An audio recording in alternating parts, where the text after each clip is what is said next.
Hey guys, welcome to Panthers Forecast. A flea flicker, a flea flicker down in our own red zone. I don't get it. I really don't get it. You got to save those plays for when we're on, our side of the field trying to get a big play. But with that, now our fate is in the hands of the Atlanta Falcons. So tomorrow, the Atlanta Falcons have to beat the New Orleans Saints. And if they don't, then Tampa's going to win the division for a fifth time, and they're going to be going to the playoffs. And we had an opportunity. This game, I mean, going into this game, I knew it was going to be a close game. I was hoping we would get our run off. You're looking at it, we didn't really get to run the ball all too effectively, like 5 carries. Like for 10 yards with Chuba, and then Rico Dowdle couldn't really get anything going. So Tampa, they did a good enough job of taking away our run, in which most teams are going to do that. And if we are to make the playoffs, Seattle, San Francisco, the Los Angeles Rams, the Eagles, they're all going to take our run away from us, and they're going to force us to pass because they can all pretty much identify that Tedero McMillan is going to be our only wide receiver.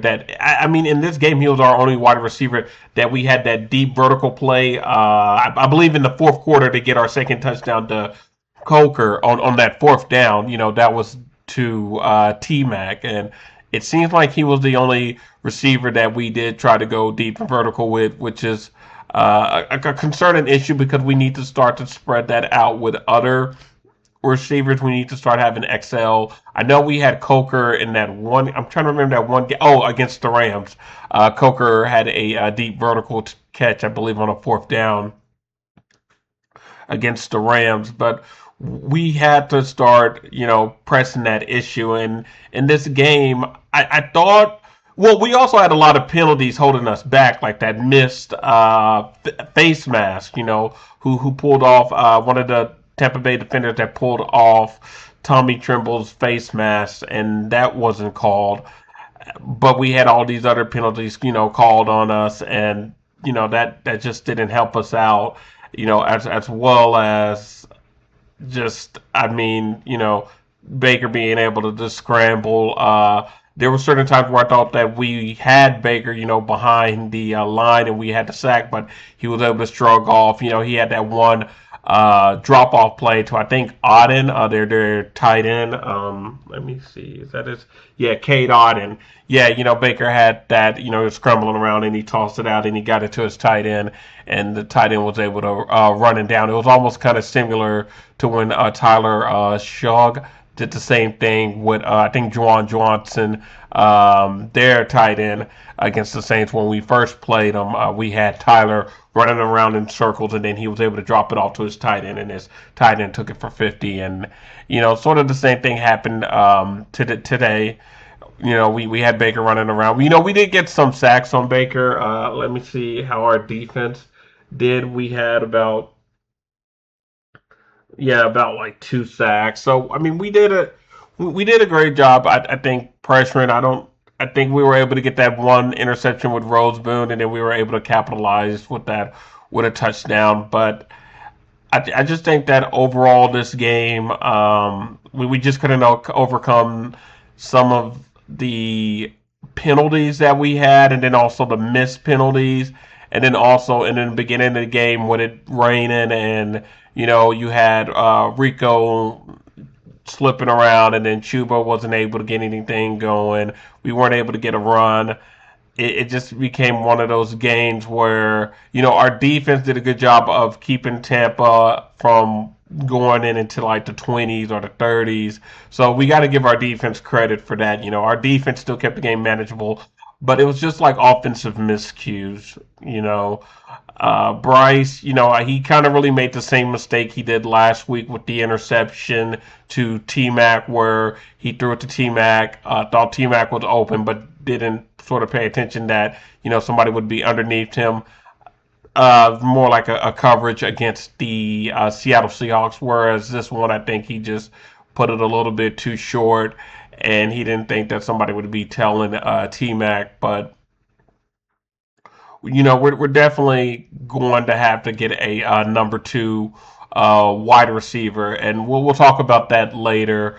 But right now, our main concern is going to be this game coming up against the Falcons. So luckily, the Saints are going to New Orleans, and we're gonna take a look into this bad boy real quick. So they got the Falcons with a 54% chance of winning.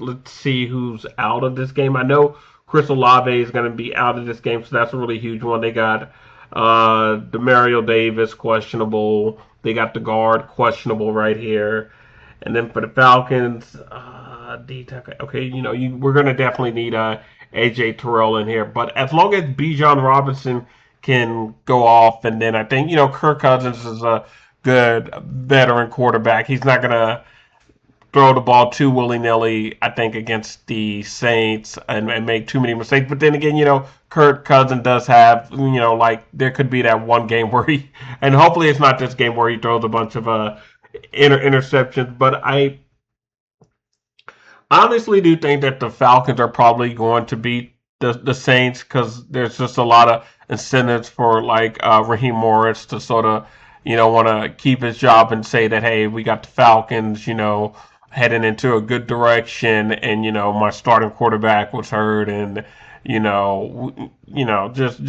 just trying to basically save some time for him to get Atlanta back on the right track.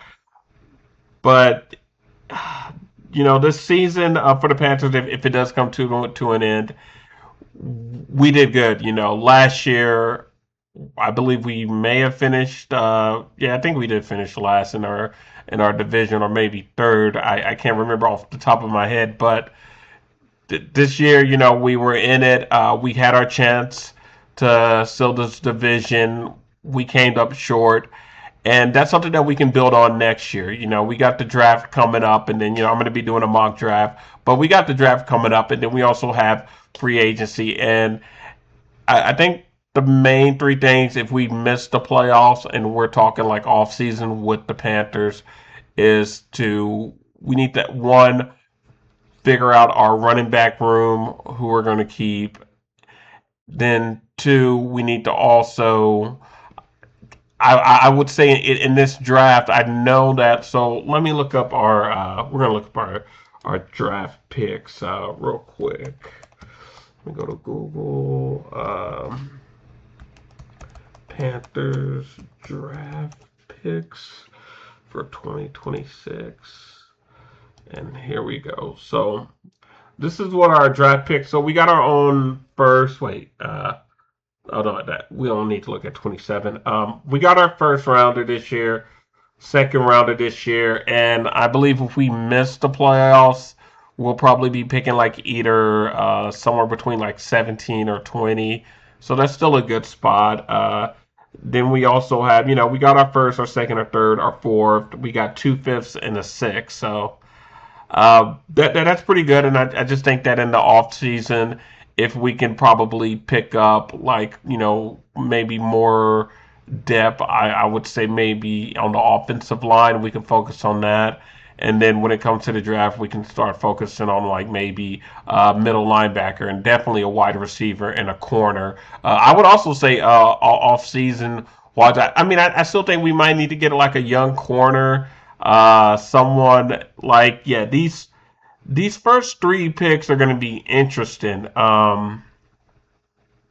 because with these first three picks, we're going to have to figure out which one do we want the premium player on. Do we want that linebacker?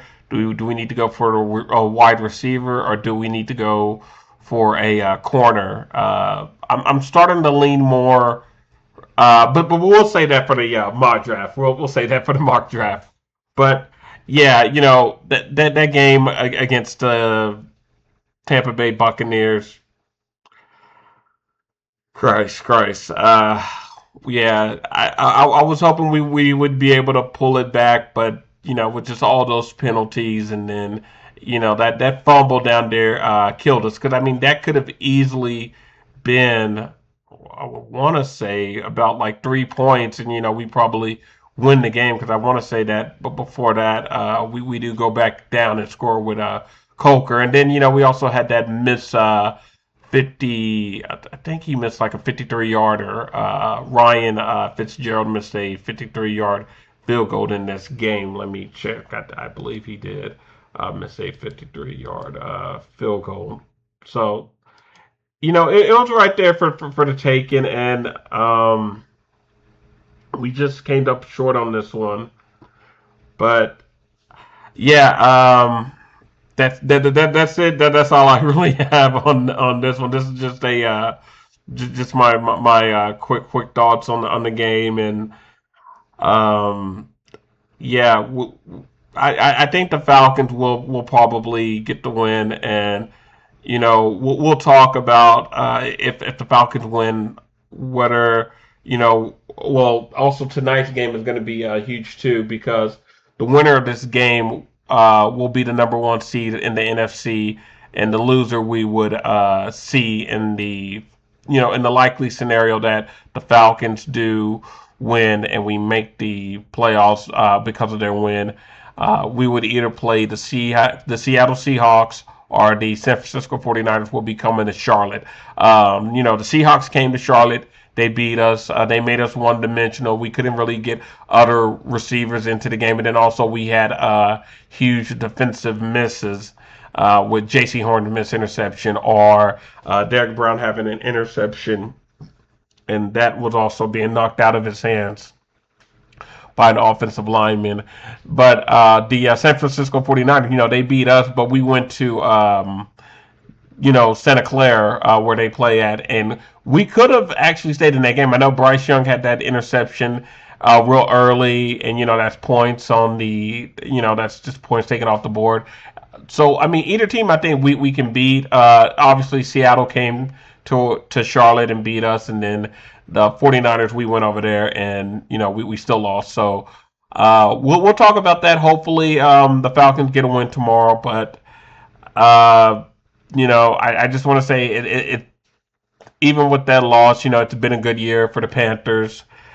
Uh, Next year will be our year where I think that we won't be in this scenario. I would even say we could possibly even win maybe 11 or 13 games. And then, if you go back and watch some of my older videos on this channel, you can see that I've been saying that. And I've been even saying, I just wanted to toot my horn before I signed off that, I felt that this was a possibility.